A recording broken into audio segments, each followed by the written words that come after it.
You want me to put that on my Tudor? Harry's wife. We will stop criticising. Hello, I'm H.G. Tudor. My goodness me, what's that? Out of the window that I see there, it's a large pink thing going oink, oink, and it's flying through the azure firmament. My goodness me, pigs are indeed flying. Yes, there are certain many obvious lies in this world. The cheques in the post, I won't come in your mouth, being two of the more obvious ones. And this is joined by another undoubted porky pie that's reported by Will Pavia in the Times newspaper. Prince Harry and Harry's wife will stop TV criticism of royal family. Apparently, the Duke and Duchess of Sussex are to stop appearing in Netflix shows criticising the royal family and will instead only feature behind the cameras. Well, whoopie fucking do. Isn't that kind of them? It's a little bit akin to, I'm now going to stop punching you because you're dead. Ah, thanks ever so much. That's jolly generous of you. I'm now going to put out the fire in your house because it's burnt down to the ground. Wow, your compassion and magnanimity is overwhelming me. The fact is that Harry and Harry's wife have repeatedly engaged in the smearing of the royal family as a means to provoke a desire to try and assert control, and of course as a method of monetization in the pursuit of that all-important residual benefit for Harry's wife, money. She has done it because she's a narcissist. He has engaged with it because, as the hopeless sap that he is, completely under her control, he has been dragged along. And also, because he does have those strong narcissistic traits, it caters to his own desire to stick one on members of his family where he's got a bit of a lip on about how they've been treating him in the past. But according to the Times, the couple's attack on the royals in their 2021 interview with Oprah Winfrey was followed by the Netflix series Harry and Harry's Wife. Harry also discussed his troubles with his family in his memoir, Wah, published in January.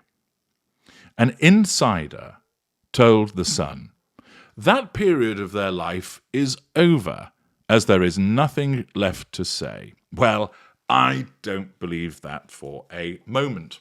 Why?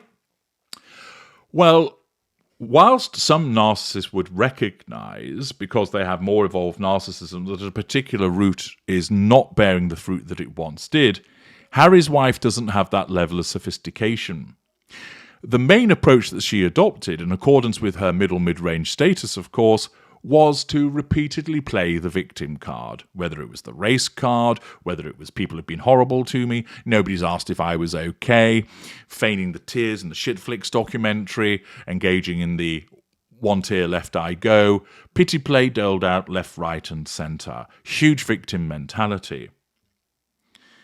Of course, people have started to become tired of that. They've had fatigue in relation to the repeated, oh, woe is me approach.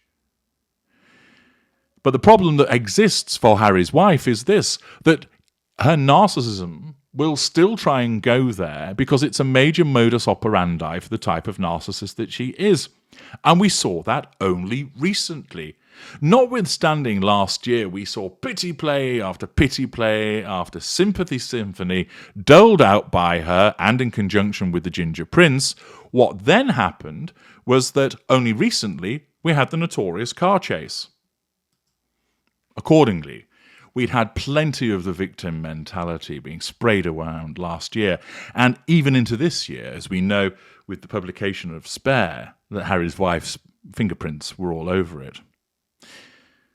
Then comes the car chase. Feel sorry for us. Near catastrophic. Hordes of rampant paparazzi in a relentless pursuit.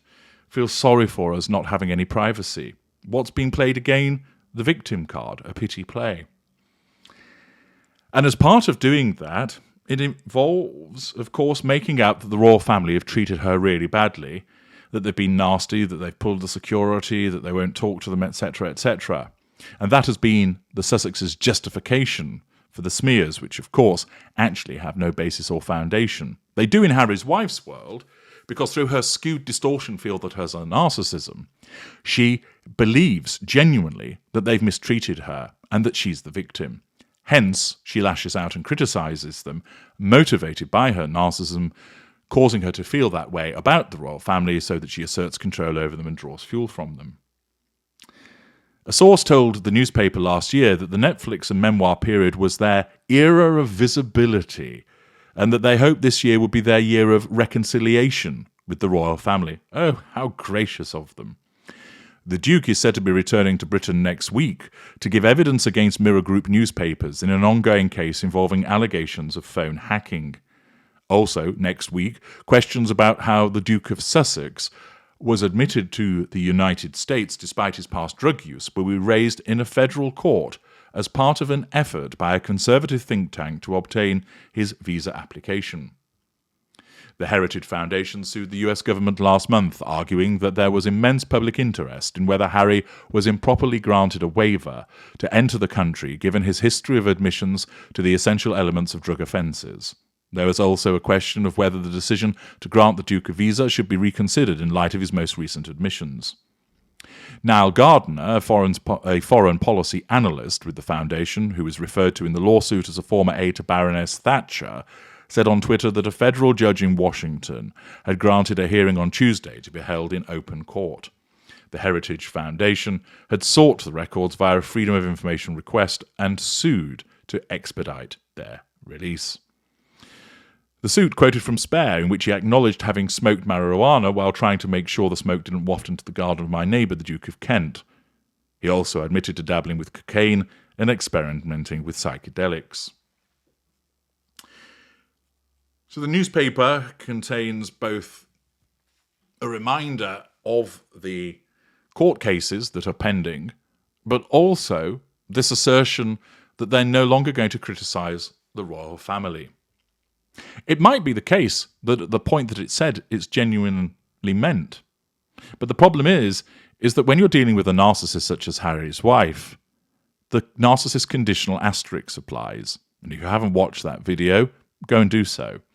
Simply put, whatever the narcissist says and does in the moment contains the narcissist conditional asterisk, which essentially means that the narcissist can change their mind in an instant, not be bound by the promise that has been made, not follow up on what has been promised to be delivered, engage in a volte-face.